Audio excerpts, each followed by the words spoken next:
সাম্য ও সমতায় দেশ গড়বে সমবায়, এই প্রতিপাদ্যকে সামনে রেখেই খাগড়াছড়ির মাটিরাঙ্গায় ৫৪তম জাতীয় সমবায় দিবস ২০২৫ উপলক্ষে বর্ণাঢ্য শোভাযাত্রা, পতাকা উত্তোলন ও আলোচনা সভা অনুষ্ঠিত হয়েছে।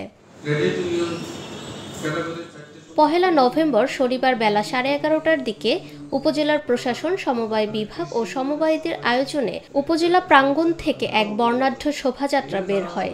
পরে উপজেলা অডিটোরিয়ামে আলোচনা সভা অনুষ্ঠিত হয়। অনুষ্ঠানে বিশেষ অতিথি হিসেবে উপস্থিত ছিলেন উপজেলা মৎস্য কর্মকর্তা আরিফুল মোল্লা, উপজেলা পরিসংখ্যান কর্মকর্তা রুবায়েত তানিম। সভায় বক্তারা বলেন, সমবায়ের মাধ্যমে আত্মনির্ভরশীল সমাজ গঠন সম্ভব। একে অপরের প্রতি সম্মান, শ্রদ্ধাবোধ ও আত্মবিশ্বাস রেখেই সমবায় প্রতিষ্ঠার মাধ্যমে সামনে এগিয়ে যাওয়ার আহ্বান জানান তারা।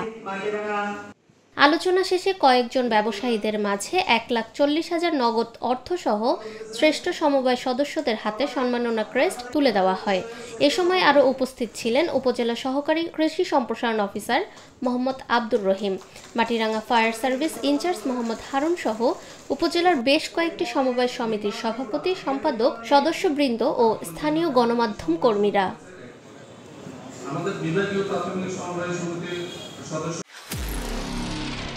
নিরপেক্ষ, সত্য প্রকাশে আপোষহীন।